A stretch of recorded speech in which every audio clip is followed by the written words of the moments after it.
добар ден и поздрав до сите кои во моментот сте со нас.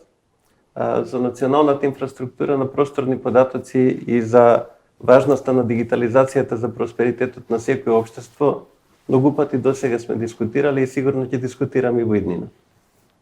Денес овие две теми ги обединивме во една панел дискусија насловена НИП како двигател на дигитализацијата во Македонија.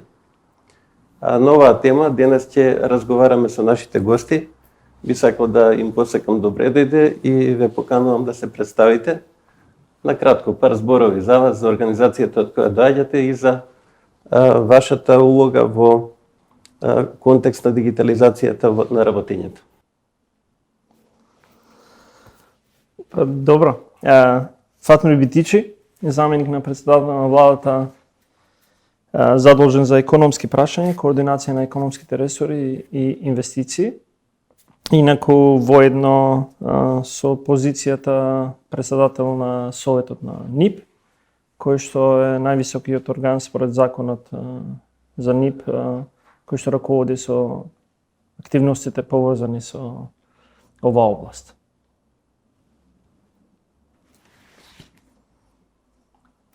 Благодарам. Најпрви би сакал да го изразам задоволството што во еден ваков форум ќе проговориме за една многу значајна тема, која што го оптеретува нашиот професионален живот. Инаку моето име е Никола Гаджовски. Јас моментално сум работен во град Скопје, раководител на сектор за планирање и уредување на просторот. Во поглед на НИП-от, вклучен сум од самите почетоци, почнувајќи од стратегијата за изработка на националната инфраструктура на просторни податоци, законот за НИП, па се до ден денес. Секторот во кој што работам е практично крвоток на градот, каде што се случуваат многу значени работни процеси, почнувајќи од управување на процесите за планирање, урбанистичко планирање, долгорочната стратегија на градот која што го предвидува неговиот развој и секако изградбата на капиталните и инфраструктурни објекти, пропратните активности кои што се поврзани со нив, проектирањето, експроприацијата, проценката на земјиштето, објектите и така натаму. Практично и на директен начин поврзан со процесите на дигитализација и дигитална трансформација во градот Скопје. Продолжуваме на мојата лева страна. Благодарам, господин Дервишов, благодарам на поканата. Јас сум Борис Тунџев, директор во Агенцијата за катастар недвижности. Овие теми кои што се поврзани секогаш представуваат предизвик, затоа што ги следат секогаш современите текови во светот, посебно во Европа, онаму каде што тежнееме. Агенцијата за катастар недвижности е координатор на сите активности по однос на прашањето на националната инфраструктура на просторни податоци и заедно со останатите членови на Советот на НИП се реализира стратешката програма и годишната програма за функционирањето на Советот за национална инфраструктура на податоци. Че кориме напред, дигитализацијата во оваа институција од која што доаѓам јас, со која што раководам, е на највисоко можно ниво и секој поединечен сегмент се надевам во текот на оваа панел дискусија ќе можеме и поединечно да ги образложиме, се со една цел подобро информирање и запознавање на слушателите на оваа панел дискусија. Добар ден до сите. Јас сум Лука Јовичич, проектен менаџер во ГДИ Скопје. Уште од 2012 активно учествувам на проекти на имплементација на инфраструктури на просторни податоци низ регионот. Исто така и на ниво на ЕУ активно ги и пратим и учествувам на соодветни настани. А во последните 4 години во рамките на ГДИ ги водам проекти и работиме на имплементација на директивата од гледна точка на ESRI платформа. И можем да кажем да веќе со доста искуство и на на ниво на ЕУ, ама и на ниво на државата. И има што да се раскаже и представи и за досега направено, ама и за идните активности. Благодарам за представувањето. Започнуваме со панел дискусијата и првото прашање кое го упатуваме до заменик претседателот на влада, одговорен за економски прашања. Господин Лебитичи, каков е вашиот коментар за новата реалност предизвикана од пандемијата со COVID-19 во контекст на нејзиното влијание на дигиталната трансформација од една страна и НИП-от кој исто така представува еден од двигателите за дигитална трансформација од аспект на економски придобивки? Благодарам за прашањето. За жал, морам да го почнам вака, да ја почнам вака дискусијата, затоа што очигледно во земјите на Западен Балкан и во овој регион треба да ни се случат лоши работи за да сватиме дека колку се придобивките од дигитализацијата во општеството и НИП спаќа во делот на дигитализација на податоци, дигитализација на услуги. И пред одредено време имав една многу жустра дискусија со одредени колеги зошто и како пандемијата влијаеше. Ја реков, може би е лошо да се каже дека таа ни се случува, затоа што заради пандемијата влеговме во период на економска криза, не само како држава, туку и пошироко, но во суштина сите процеси ги забрза. И ние бевме очевидци дека токму во почетокот на периодот на пандемијата, кога немавме податоци, во суштина и одлуките на самата влада беа многу потешки да се направат. Со тек на време и имаше една таква интервенција токму од оваа компанија во креирање на портал на евидентирање на случаевите со заразени од COVID и како се ширеше пандемијата низ државата, можевме многу лесно и прецизно да кажеме како и кои одлуки треба да се преземат.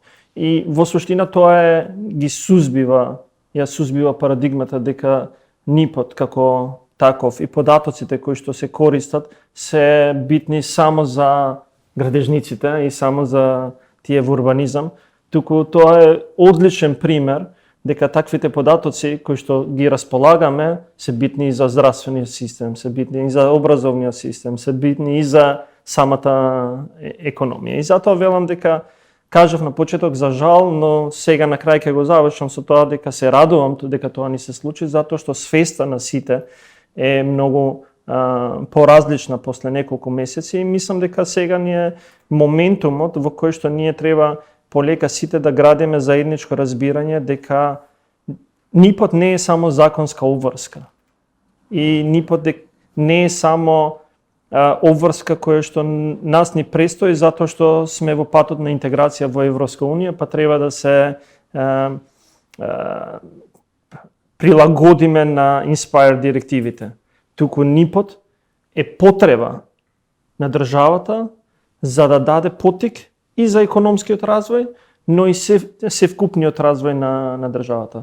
Денеска умешноста на развиените држави е дали ќе има доволно информации, доволно податоци и како нив успешно ќе ги искористат во креирање на политики. На крај на денот владите се таму за да креираат одредени политики кои што се во бенефит на јавноста, во бенефит на приватниот сектор, во бенефит на граѓаните.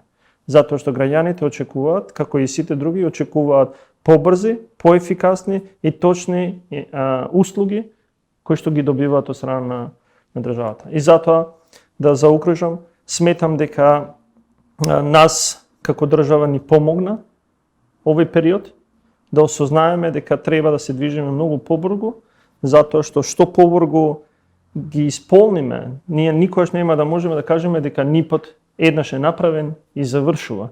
Но што побрзо ги исполниме минимум барањата кои што се поврзани со податоците кои што треба да ги дигитализираме, толку побрзо ќе можеме да дојдеме до правите и навремени одлуки и политики од страна на владата. Благодарам.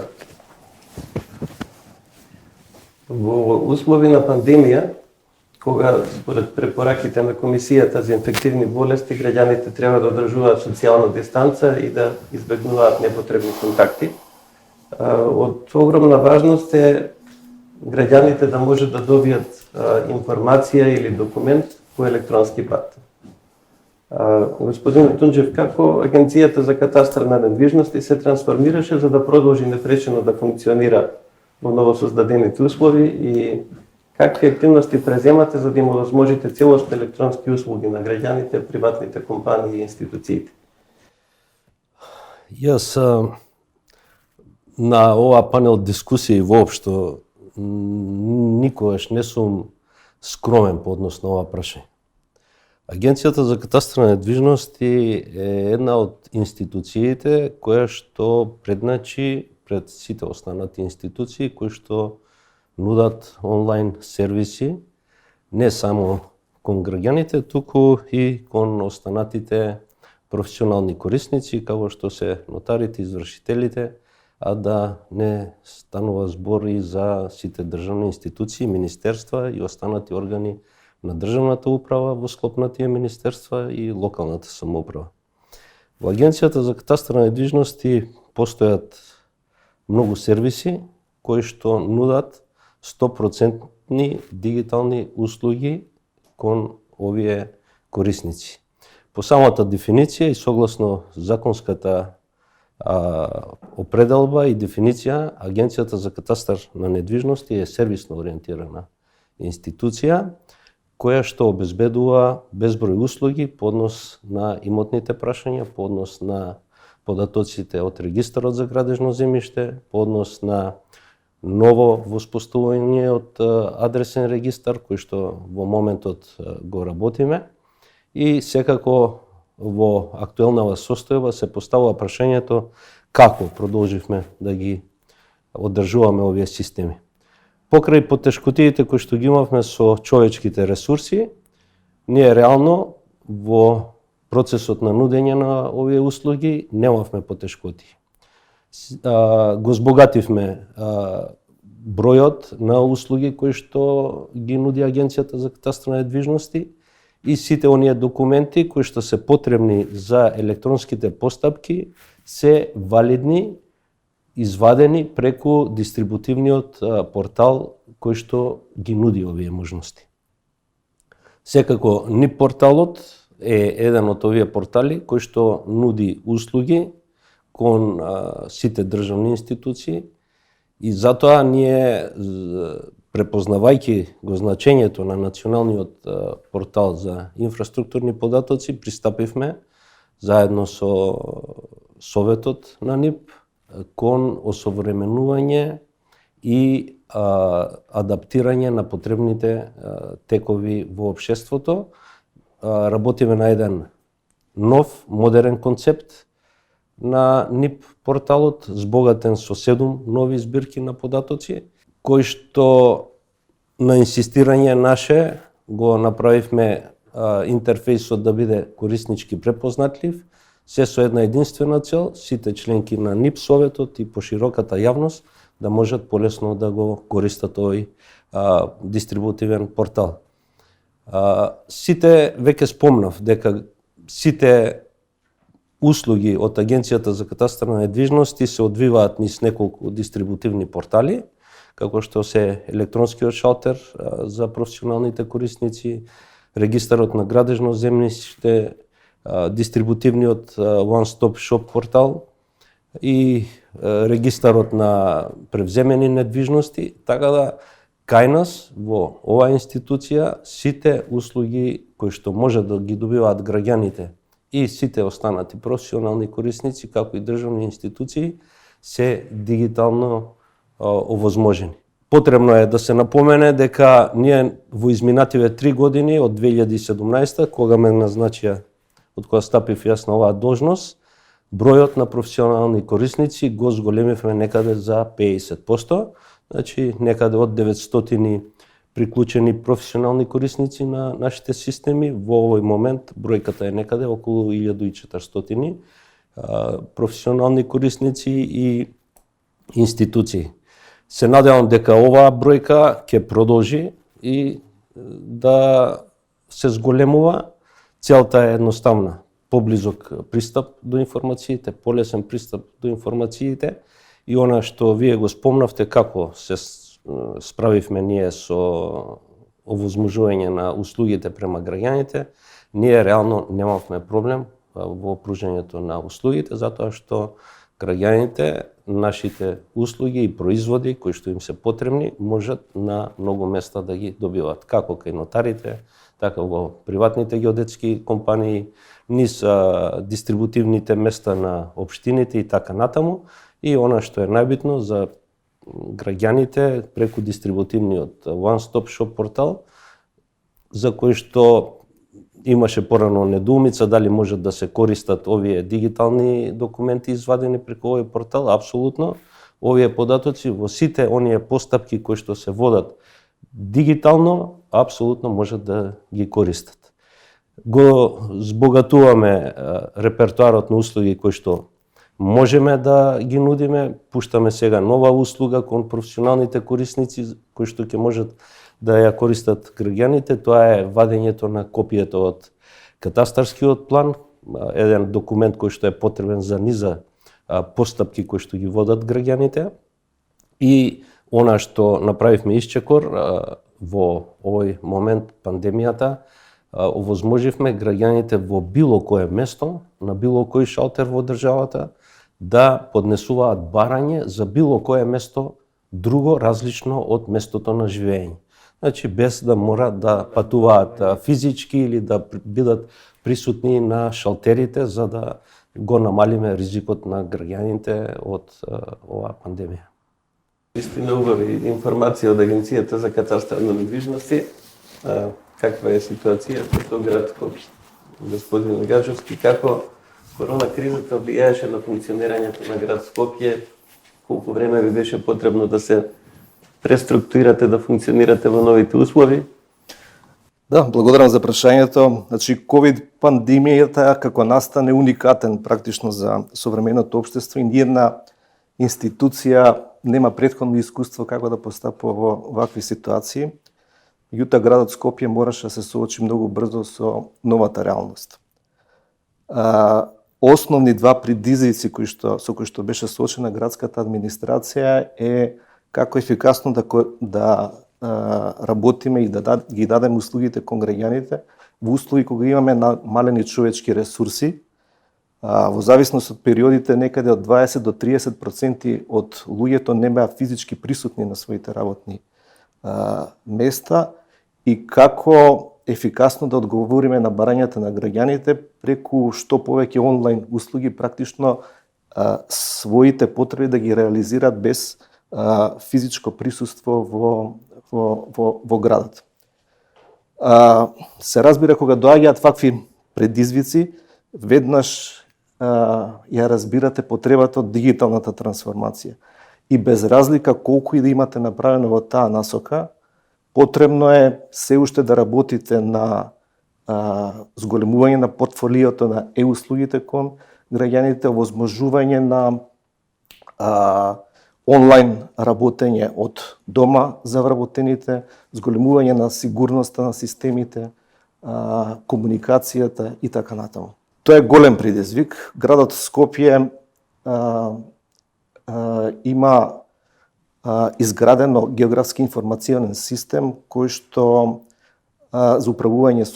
за интегрално управување со просторните податоци, кој што во себе ги интегрира просторните податоци кои што ги користи градот, но и податоците на јавните предпријатија кои што се составен дел на градот и дел од општинските податоци кои што се однесуваат на делот на урбанизмот. Она на што интензивно работеме во изминативе 6 месеци, најпрвен е изработка на апликативното решение за управување со урбанистичката планска документација на територијата на град Скопје, каде што урбанистичките планови од 10 скопски општини се интегрирани во еден заеднички систем.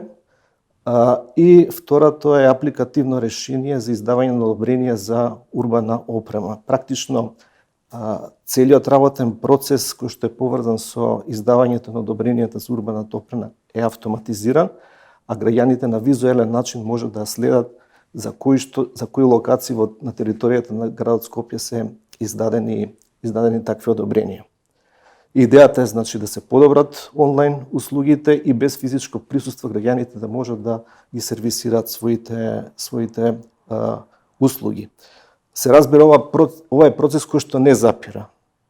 Тој треба да се надградува, а она што се случи со ковид пандемијата практично ни покажа дека дигиталната трансформација е неопходна и треба да се направат дополнителни напори за дигитализација на услугите во градот Скопје.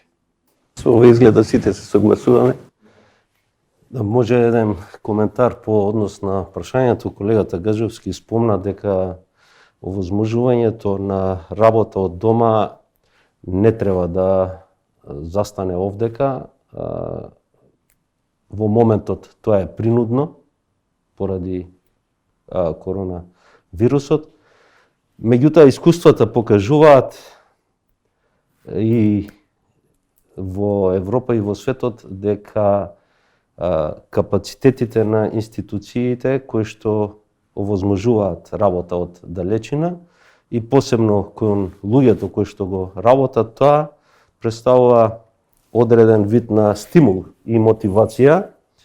И еве еден интересен податок, во моментот кога беа препораките од владата, Агенцијата за катастар на недвижности, бидејќи системот преку кој што се обработуваат и се работат предметите, кои што пристигаат за одредени решавање на одредени имотно правни прашања и спроведување на промени, дел од вработените овозможивме да работат од дома преку електронскиот шалтер и можам да кажам дека кај одредени луѓе кои што си ја работат совесно работата и кога се физички присутни на работните места, тоа истото го покажа и со работа од дома и во домашни услови.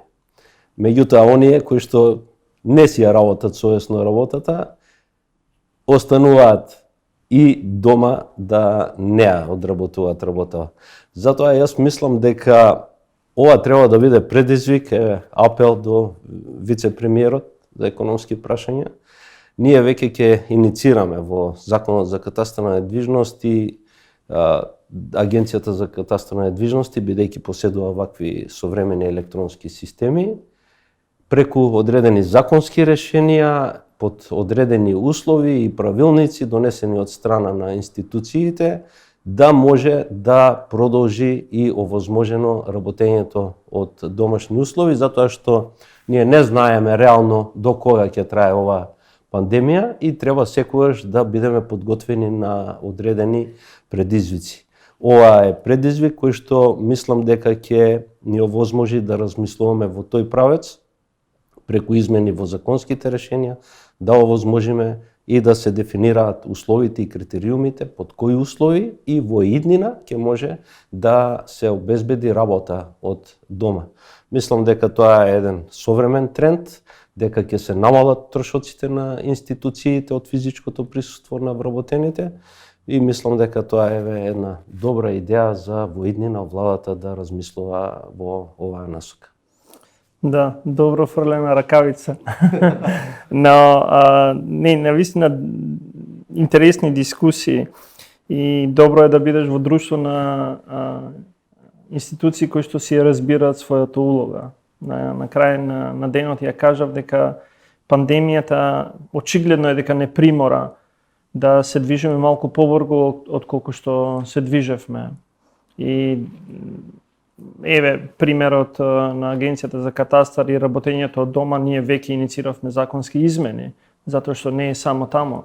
Ние како држава веројатно и очигледно останувајќи на тоа добро е да не правиме промени, забораваме дека во 21 век не е битно местото на работењето, кој е битно резултатот и производот, продуктот кој што ќе го ќе го дадеш, забораваме дека законски треба да се подкрепи и во суштина пандемијата ни покажа дека ние сето тоа го немаме регулирано и затоа имаме веќе предложени законски промени во Законот за работни односи по однос на работењето од дома, како тоа ќе се регулира, затоа што имавме интересна дебата пред одредено време дали работењето од дома е да си седиш дома и да ги чуваш децата при тоа да не креваш телефон. Не, работењето од дома е седење пред компјутер и да си завршиш работа исто како да си во канцеларија. И тоа на запад секако сите го почитуваат, затоа што тоа е некој друг менталитет. Овде велиме од дома е денеска имам слободен ден. И затоа сметам дека е многу добар пример кај што имаме позитивни примери.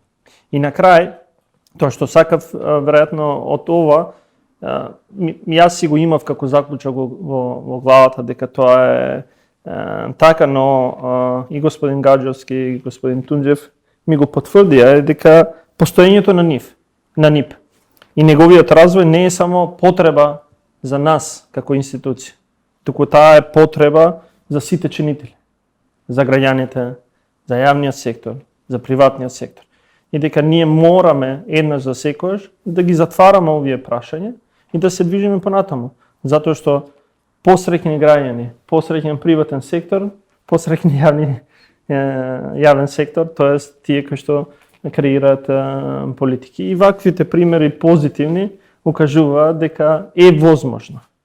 Колку и да е тешко. Не е тоа дека преку една вечер работите ќе може да се направат.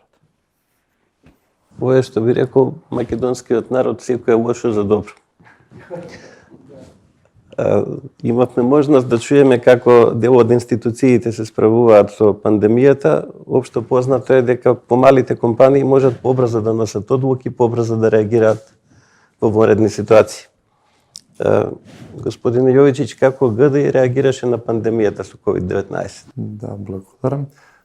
Имавме прилика во досегашниот тек на денешниот настан да слушнеме и од вработените, како и од нашите клиенти и партнери, како се тие соочуваат со пандемија. Сега да не навлегувам во техничкиот аспект, јас би пробал да сумирам дека првично и ние како софтверска компанија во ГДИ што имавме предизвик да интерно се организираме и да направиме да одговориме на кризата. Еве спомнато е работењето од дома. Може би во IT светот е полесно, дека и пред пандемија сме работните процеси ни се врзани за лаптопи, за десктоп рачунари, ама сега тоа беше поинтензивно нагласено и иако беше предизвик, можем да кажам слободно дека со голем успех се справиме со тоа. Ама тоа е само еден аспект од целата приказна, со оглед дека комуникација и работење и со клиентите и со партнерите подразбира исто таква интеграција. Сега, еве и во контекст на денешната тема, може да се рече дека таа соработка еве во НИП контекст или во Inspire и клучниот збор интероперабилност означува дека независно од каде сте, со која платформа работите, и хардверски и софтверски, вас треба да ви е овозможена непречена комуникација, непречена соработка и размена на податоци во овој случај. Така да би заклучила, речеме, овој аспект како тоа дека НИП концептот стана можеби една парадигма која може да се пренесе и на сите други и сектори и работни процеси, каде што тие што овозможуваат податоци, тие што ги користат, тие што ги надградуваат, треба да имаат непречена соработка. Тоа е клучно, тоа е и во стратегијата, и во законот за НИП. И тоа е оно што се надевам ќе придонесе и во другите индустријски грани за по-ефикасно работење. Благодарам. Ние продолжуваме со второто прашање, кое гласи: од аспект на вашата институција, како гледате на имплементацијата на НИП директивата? Какви имате досегашни искуства, придобивки, планови за иднина и така натаму? Дали за вас дигитализацијата на геопросторните податоци представува можеби обврска повеќе за институциите кои и онака може да кажеме куборат со финансиски, технички, човечки ресурси, или е тоа цел кон која сите треба да се стремиме за подобрување на општата благосостојба на општеството?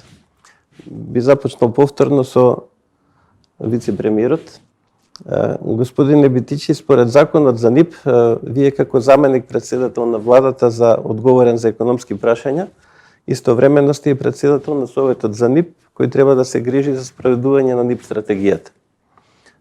Што вашата влада конкретно планира да превземе во насока на имплементација на НИП-от во следниот период? Да, уште еднаш благодарам за прашањето. Но одговорот на ова прашање би го почнал од нешто што беше во вашиот вовет, а тоа е дека една од работите кои што сакам да ја поразговараме на широко со другите чинители, кои што се дел од спроведување на законските одредби за НИП. Таму се 20 на институции и како председател на Советот на НИП ќе го потикнам е вашата дилема дали институциите кои кубурат со средства треба да приоритизираат активности поврзани со НИП или не. И ја имам свој став дека средствата кои што се определуваат за секој поединечно на секоја институција за тоа што они треба да го направат во сегментот на собирање на податоци и исполнување на законските обврски за НИП, за мене се инвестиција. И како заменик председател ќе останам дека тоа е инвестиција во која што во одреден временски период нас ќе не се исплати. Затоа што ако го гледаме од аспект на трошоци, веројатно никогаш нема да определиме доволно буџетски средства, затоа што викаме дека нема, секогаш има по приоритети. Но ако ја гледаме како инвестиција, и сватиме дека тие средства во среден рок ќе ни донесат поголем бенефит, велиме дека треба во овој момент за тоа да се залагаме и тоа да го направиме. И затоа, водејќи се од ова, јас веќе имам преземено активности во наредниот совет на НИП, тоест во наредната седница на влада, ќе инсистирам да се види до каде е исполнувањето на законските обврски според законските рокови на НИП и што треба да се преземе, затоа што ние имаме одредени обврски.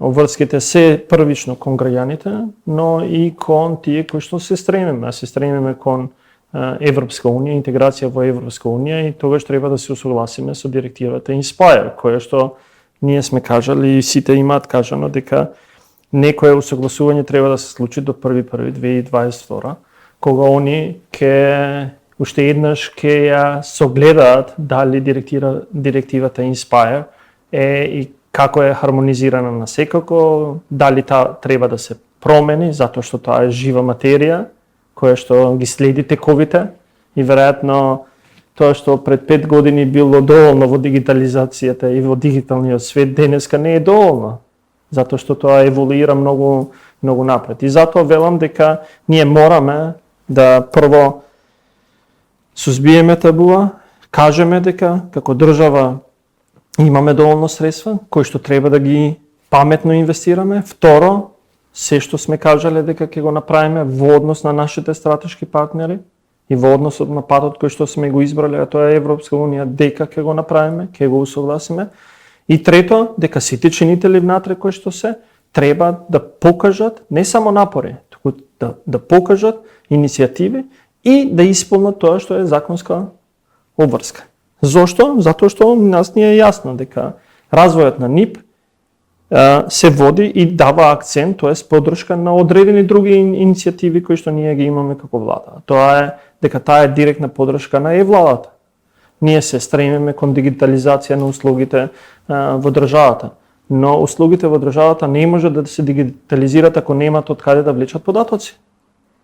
Второ, имплементацијата на самата Inspire директива и секако овозможување на подобра соработка на сите различни чинители во општеството. Тоа нас ни е клучно, затоа што без нивно овозможување на нивно несубјективно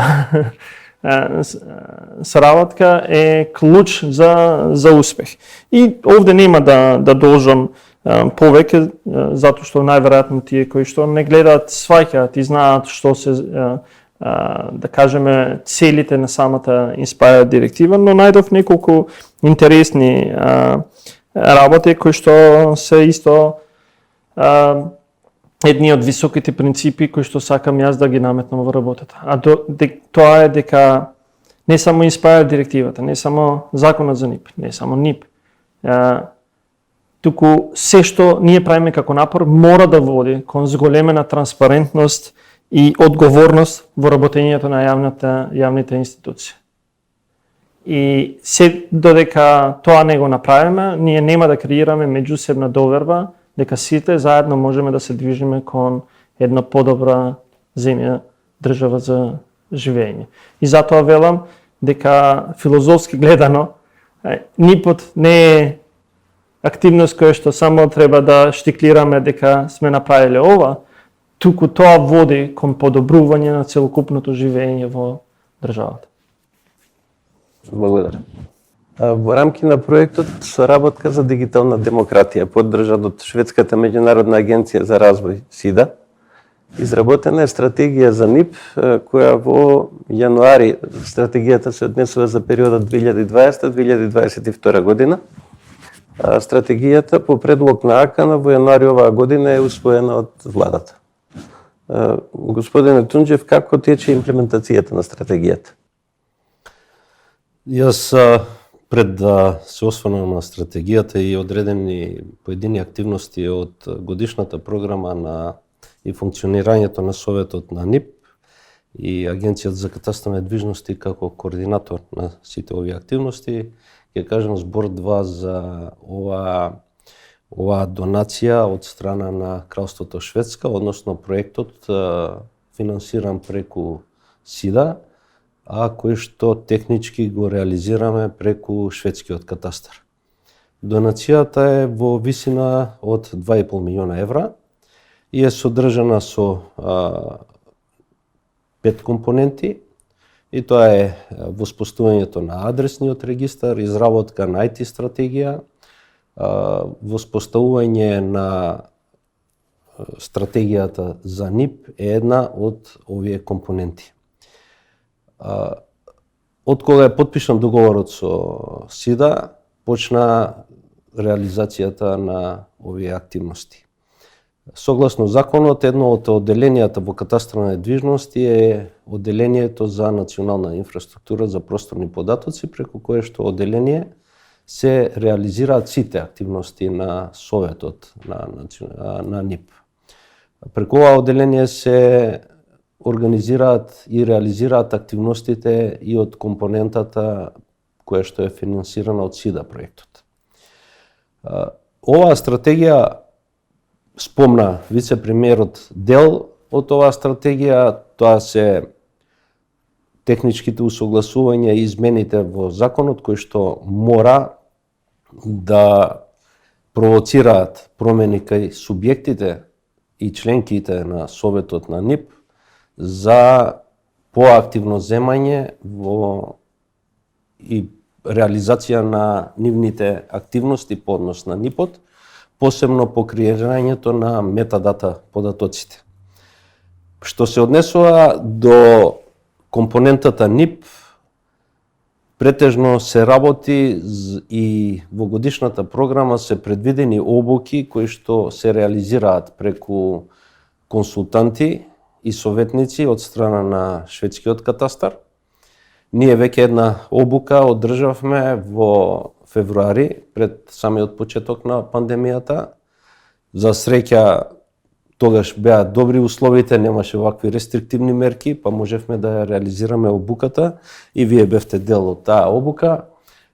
каде што на сите заинтересирани страни беше промовирана стратегијата на националната инфраструктура на просторни податоци, беше промовиран тогаш денот на НИП, символично 24 февруари, воспоставување на денот на НИП, денот кога е донесен пред 6 години Законот за национална инфраструктура на просторни податоци и тогаш беше одржана една од обуките за сите членки на Советот на НИП со пренесување на искуствата и знаењата, методологиите, како да се малце стимулираат останатите членки кои што и субјекти кои што се членки на Советот на НИП, се со една единствена цел да нивните збирки на исправи ги креираат во метаподатоци и бидат дел од новиот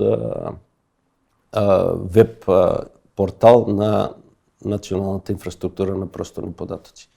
Јас можам да кажам дека новите збирки на податоци, 7 нови збирки на податоци кои што ќе бидат дел од новиот портал, се веќе усогласени со Европската Inspire директива, се работи на усогласување на сите останати збирки на просторни податоци и дел од проектот Соработка за дигитална демократија ќе биде и обуката на сите чинители и членки на Советот на НИП по однос на креирањето на метаподатоците и ставање на нивните збирки на податоци на националниот геопортал.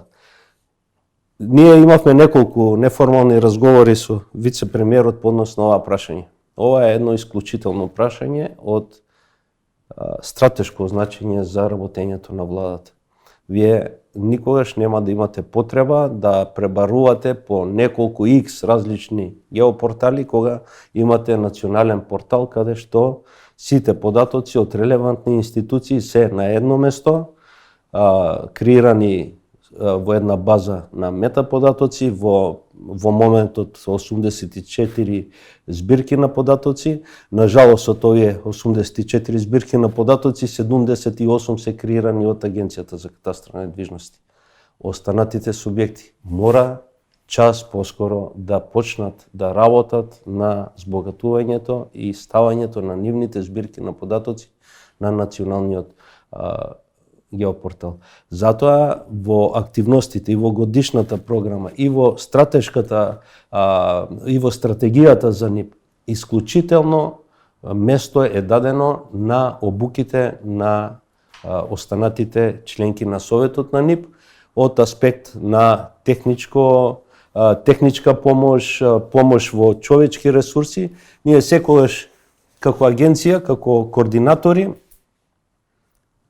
сме ја нуделе нашата помош на сите институции од аспект во секој момент кога ќе имаат потреба наши стручни луѓе како од IT секторот, така и од одделението за НИП да помогнат во реализацијата и избогатувањето на збирката на исправи и креирањето на метаподатоците кои што се однесуваат на нивните податоци со кои што располагаат. До крајот на оваа година планирана е уште една обука на членовите на НИП Советот и нивните технички органи.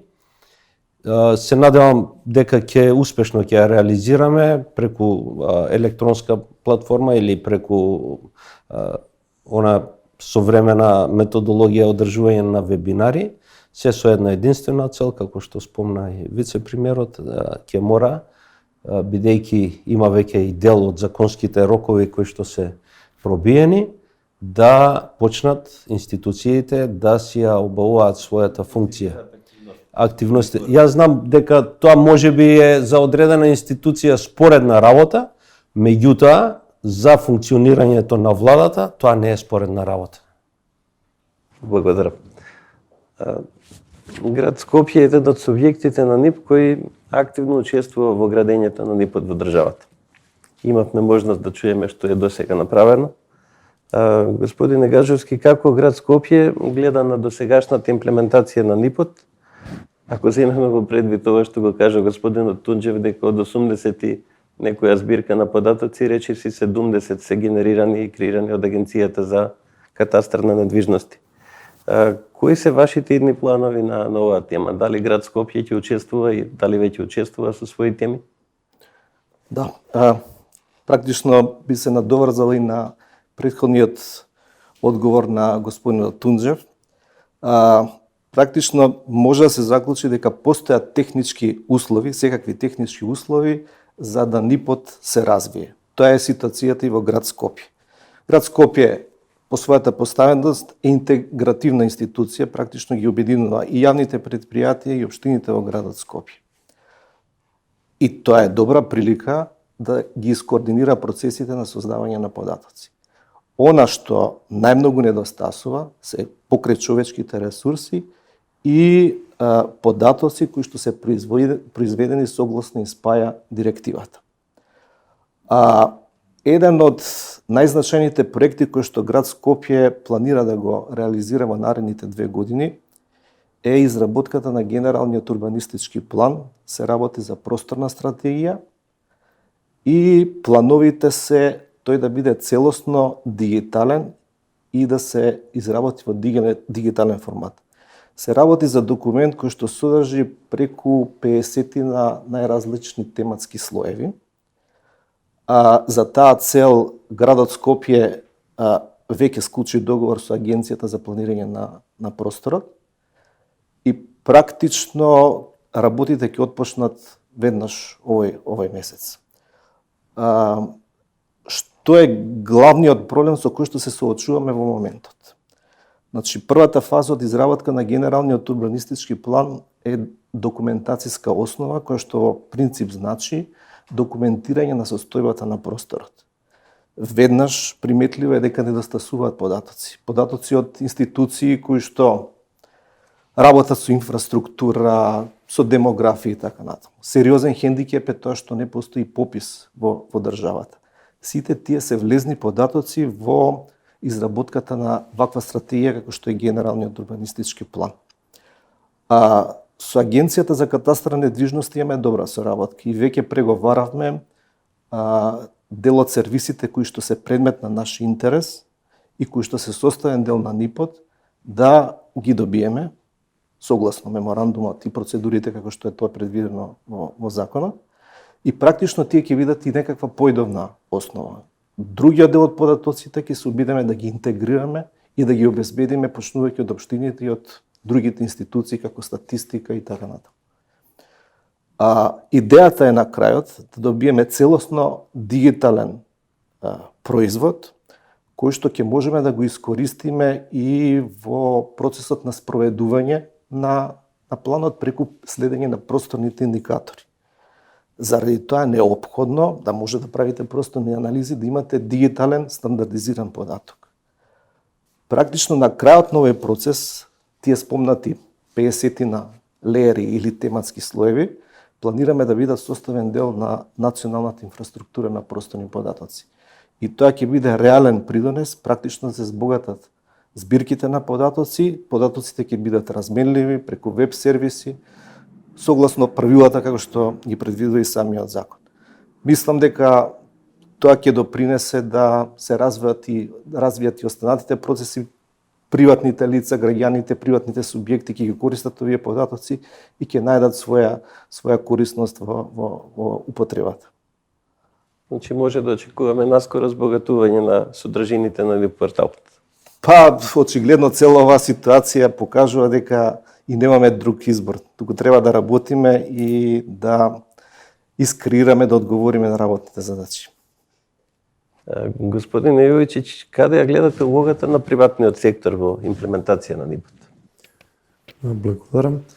Имавме прилика да слушнеме од различни аспекти, еве и од ниво на влада и од институции кои имплементираат директно директивата и законот за НИП, дека јасно се дефинирани и стратегија, и чекори, веќе многу е направено, сепак дека останува уште и доволно, да речем, многу работа.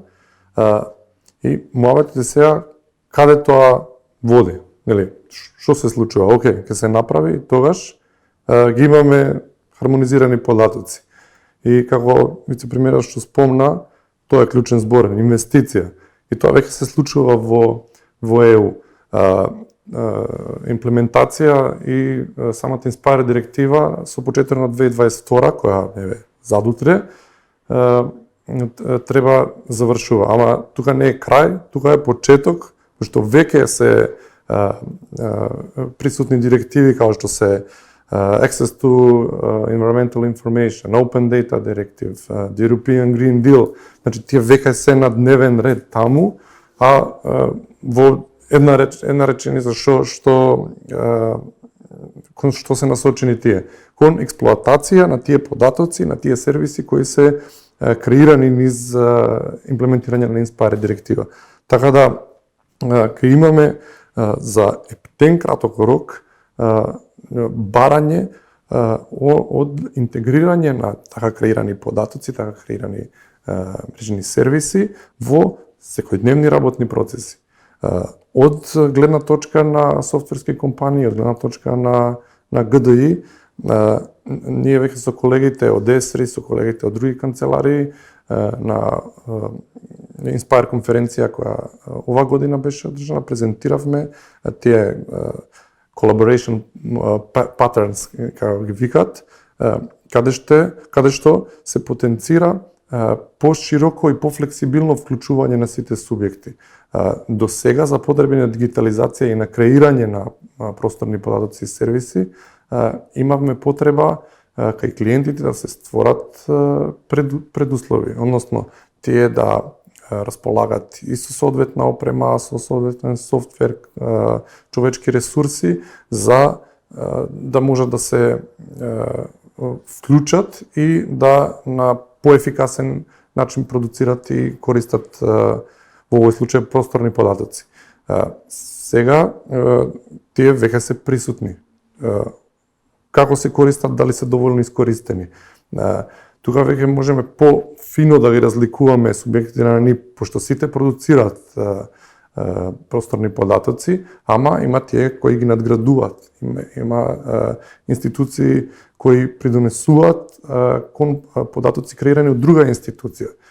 Тоа сега веќе се финеси, ама во позадина што означува тоа? Дека немаат сите институции исти потреби, односно не мора кај сите да бидат комплетен систем имплементиран. Некој ќе им врши работа онлайн платформа. И тука веб апликации кои се достапни од тие веќе постојат од производители на технологија како што е ЕСРИ, како што е ГДИ, и може во понуда веќе да се стави, веќе да се збори за интеграција на сите креирани веб сервиси и просторни податоци во работни процеси, во да речеме проекти, како што спомнато изработа на генерален урбанистички план, каде што треба да се објединети податоци од повеќе институции. Значи на ред ни стига експлоатација на тие податоци. Се надевам дека тоа ќе значи за брзо и инвестиција да почне да се враќа. Тогаш ќе имаме тој дополнителен импулс и показател кој нема само да им значи на тие што ја познаваат самата директива и кои работат на тие податоци, тука кон целото општество. И би сапрал тука со најава на следната фаза, а сите чекори до сега водат кон таа и се надевам за брзо ќе видиме и тие примери, и тие такви проекти. Благодарам. Ако може само кратко да дополнам, господин Теодичич испомна open source data или отворените податоци. Ова е сериозна тема на која што Агенцијата за катастар на недвижности работи во изминатите 2-3 години и посебно разговараме и во рамките на проектот соработка за дигитална демократија. Open source data или отворените податоци на Западот не се ништо ново, туку се основа за да иницирате одреден економски развој. Значи, слободниот пристап до податоци овозможува на одредени сектори врз основа на одредени анализи и статистики кои што ги нудат овие отворени податоци, а пред се тоа се податоци од друга временска дистанца или архивски податоци врз основа на кои што можете да го следите, например, развојот на едно урбано или рурално подрачје или од демографски аспект, како одела изградба на одреден регион. Од овие причини Агенцијата за катастар недвижности во новиот закон кој што се надевам дека на почетокот на следната година ќе биде во завршна фаза, ќе го предвиди овој сервис и тоа е тенденција на Европа. Овие податоци ќе бидат дел од националниот портал на инфраструктурни податоци, ќе бидат слободни за пристап, а Агенцијата за катастар недвижности од историска временска гледна точка располага со голем број на податоци, како историски топографски карти, првичните ортофото снимања кои што се правени во изминатиот период, од првите премери и така натаму. Мислам дека отворените податоци кои што ќе бидат дистрибуирани преку националниот портал, веб портал за национална инфраструктура на просторни податоци, ќе бидат уште еден инпут и иницијална каписла за следните чекори на владата. Ви благодарам. Им благодарам на нашите соговорници што ги споделија со нас своите размислувања и ставови на тема НИП како двигател на дигитализацијата во Македонија. Од дискусиите се стекнува впечаток дека пандемијата со COVID-19 не само што немаше негативни ефекти врз процесот на дигиталната трансформација на општеството. Напротив, се стекна впечаток дека за многу краток период нагло кај сите се подигна свеста за значењето на дигиталната трансформација и допринесе овој процес повеќе кратно да се забрза. Соедно мислам дека сите сме согласни, иако законските решенија предвидуваат одредени дедлайни, некакви временски точки кога се очекува завршување на некакви проекти или некакви активности, во однос на имплементацијата на НИП директивата, би рекол дека таа нема крај. Како што господинот Бетичи спомна, тоа е процес кој што треба да го вградиме во сите процеси кои се одвиваат во општеството и едноставно да продолжуваме сите институции да се ги геореференцираат своите податоци и меѓусебно да ги споделуваат за донесување на подобри одлуки. За крај би додал само да не чекаме да не се случи нова пандемија. Процесите се започнати, наше е само да продолжиме со имплементација на НИП-от и со дигиталната трансформација на општеството, со цел подготвени да се соочиме со новите предизвици. Уште еднаш поздрав до сите што не гледаат, со желба и надеж GDI Solutions Day 2021 да го организираме повторно во услови на старата реалност.